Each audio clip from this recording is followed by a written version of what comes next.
یہ سورہ الشعراء پارہ نمبر 19 آیت نمبر 52 کے کانٹیکسٹ میں امام ابن کثیر اس حدیث کو لے کے آئے ہیں جو حاکم کے اندر موجود ہے کہ نبی صلی اللہ علیہ وآلہ وسلم کسی گاؤں ایریا میں تشریف لے گئے تو وہاں پہ ایک دیہاتی شخص تھا. اس نے آپ صلی اللہ علیہ وآلہ وسلم کی مہمان نوازی کی. آپ بڑے خوش ہوئے. آپ نے اٹھتے ہوئے فرمایا کہ کبھی موقع ملے تو تم ہمارے پاس بھی آنا. دعوت دے دی. اس کے لیے تو آنر کی بات تھی. کچھ عرصے بعد وہ نبی علیہ السلام کو ملنے کے لیے آیا.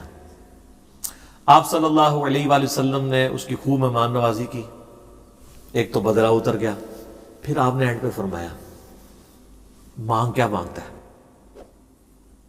اس نے کہا یا رسول اللہ ایک اونٹ چاہیے جس پہ میں اور میرے گھر والے سواری کر لیں. ہاں اس پہ کجاوا بھی ہونا چاہیے یعنی اچھی سیٹیں لگی ہوئی ہوں اور 2-4 بکریاں مل جائیں جن کا دودھ دو کہ میں اپنا اور اپنے فیملی کا سلسلہ چلا دوں. یار اس زمانے میں بس سبسسٹنس لیول پہ یہی لائف گزارنے کا ذریعہ ہوتا تھا. یہ آج کل تو ہم جو لائف گزار رہے ہیں نا یہ اس وقت کا امیر آدمی بھی نہیں تھا گزار سکتا. گندم کے دانے سال کے دانے پورے ہو جائیں, دودھ کے لیے بھیڑ بکری رکھی ہے, اللہ اللہ خیر صلی اللہ, اور کوئی کام ہی نہیں ہے. یہ جو آسائشیں ہیں ان کی وجہ سے ہمارے لیے مصیبت کھڑی ہوگی. ایک اونٹ اور چند بکریاں مانگی. اور کس سے مانگ رہا ہے؟ اللہ کے نبی سے, جن سے آپ کچھ بھی مانگ سکتے ہیں وہ اللہ سے لے کے دے سکتے ہیں. تو نبی صلی اللہ علیہ وسلم فرمایا اوے تجھ سے تو وہ بنی اسرائیل کی بڑی اچھی رہ گئی اور جس نے موسیٰ علیہ السلام سے تو اس سے بہت بڑی چیز مانگ لی تھی. اچھا تو صحابہ نے کہا یا رسول اللہ وہ بڑھیا کا کیا قصہ ہے؟ تو آپ فرمایا کہ ہوا یوں کہ جب بنی اسرائیل مصر سے نکلے شام جانے کے لیے موسیٰ علیہ السلام کے ساتھ تو وہ راستہ بھول گئے. تو حضرت موسیٰ علیہ السلام نے جو بنی اسرائیل کے علماء تھے نا ان کو بلایا, ان سے مشورہ کیا جائے کہ یہ مسئلہ کیا ہے. تو انہوں نے پھر بتایا کہ حضرت بات یہ ہے کہ حضرت یوسف علیہ السلام حضرت یوسف علیہ السلام کی نسل سے تھے نا, آگے بنی اسرائیل میں سے تھے نا حضرت موسیٰ علیہ السلام. ان دونوں کے درمیان آلموسٹ 1400 سال کا فاصلہ ہے حضرت یوسف اور حضرت موسیٰ علیہ السلام کے درمیان. تو حضرت موسیٰ علیہ السلام کو انہوں نے کہا کہ جب حضرت یوسف علیہ السلام کی موت کا وقت قریب آیا تھا نا تو انہوں نے بنی اسرائیل سے ایک عہد لیا تھا کہ جب کبھی بھی تم واپس ملک شام گئے نا, کیونکہ اصل ان کا وطن تو شام تھا, وہ تو حضرت یوسف علیہ السلام سورہ یوسف میں آتا ہے نا کہ بکھ کے وہاں تک پہنچے, پھر اللہ نے وہاں ان کو مرتبہ دیا تو بنی اسرائیل وہاں پہ شفٹ ہو گئے. لیکن یاد تو اپنے وطن کی ستاتی تھی. ان کو یہ بھی پتا تھا کہ اللہ نے وحی کے ذریعے بتایا ہوگا کہ الٹیمیٹلی آپ ابراہیمی مسکن کی طرف دوبارہ جائیں گے. تو انہوں نے یاد لیا تھا کہ جب تم لوگ یہاں سے شفٹ کرو نا تو میری لاش بھی قبر سے نکال کے لے جانا, مجھے وہاں پہ یروشلم میں دفن کرنا ہے جو میرا آبائی جگہ ہے. حضرت موسیٰ علیہ السلام نے کہا او ہو یہ تو پھر ہمیں راستہ نہیں ملے گا. یوسف علیہ السلام متنال کھڑنا میڑا ہے کیونکہ اللہ کی طرف سے ہو رہا تھا. ان کا اچھا ٹھیک ہے نہیں بتاؤ قبر کی طرف. ان کا نہیں قبر بھی نہیں پتا ہمیں کیونکہ اس زمانے میں مزار نہیں ہوتے تھے. پوائنٹ ٹو بی نوٹڈ, مزار تو نہیں. اور یوسف علیہ السلام تو بہت بڑی شخصیت تھے, ان کا بہت بڑا مزار ہونا چاہیے تھا وہاں, وزیر خوراک رہے تھے وہ. انہوں نے کہا جی ایک بڑھیا ہے جس کو قبر کا ایڈریس پتا ہے لیکن وہ کہتی ہے کہ موسیٰ کو میرے پاس خود بھیجو, میں اس کے ساتھ نیگوشیشن کروں گی تو جگہ بتاؤں گی قبر کی. حضرت موسیٰ علیہ السلام نے کہا ٹھیک ہے بات کر لیتے ہیں. تو کہا اماں بتا. انہوں نے کہا اس طرح نہیں ہے, مجھے اس کا معاوضہ ادا کرنا ہوگا. حضرت موسیٰ علیہ السلام نے کہا اس کا معاوضہ کیا؟ وہ تو ایکسپیکٹ کر رہے تھے کوئی پیسے, کوئی مال, کوئی بکریاں, کوئی اونٹ, جس طرح سے ابھی نے بھی مانگ لیا. انہوں نے کہا جی معاوضہ یہ ہے کہ میں جنت میں تمہارے ساتھ رہوں گی. اللہ,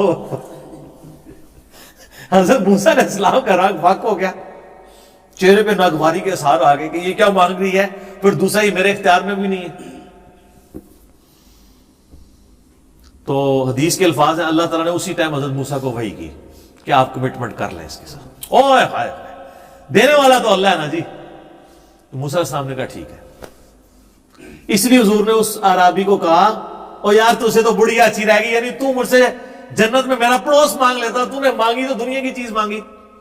جس طرح کہ صحیح مسلم میں آتا ہے کہ ایک صحابی تھے ربیہ، نبی علیہ السلام کو وضو کروایا کرتے تھے۔ ایک دن سمندر رحمت جوش میں آیا، فرمایا سل ربیہ، ربیہ کیا مانگتا ہے؟ وہ بھی تیاری کر کے بیٹھے سے، انہوں نے کہا یا رسول اللہ جنت میں آپ کا پڑوس۔ ہو سکتا ہے اس واقعے کے بعد یہ ہوا ہو، انہوں نے یہ بات سنی ہوئی ہو، اہم ممکن ہے، یہ میری اسیسمنٹ ہے۔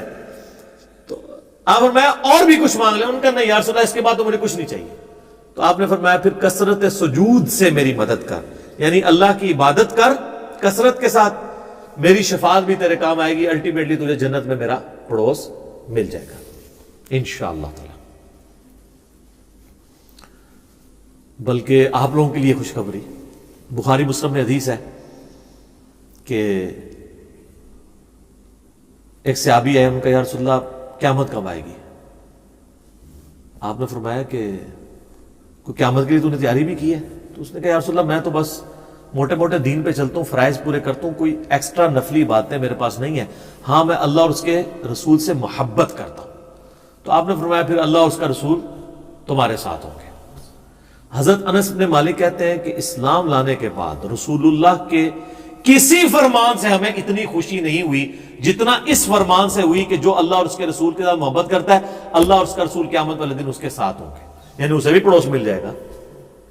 اور پھر حضرت انس بن مالک کے الفاظ ہیں بخاری مسلم میں، اے اللہ میں اللہ سے، اس کے رسول سے، حضرت ابو بکر و عمر سے محبت کرتا ہوں، گو میرے اعمال ابو بکر و عمر والے نہیں ہیں، لیکن یا اللہ مجھے بھی اپنا اور اپنے محبوب کا ساتھ قیامت والے دن نصیب فرما، آمین۔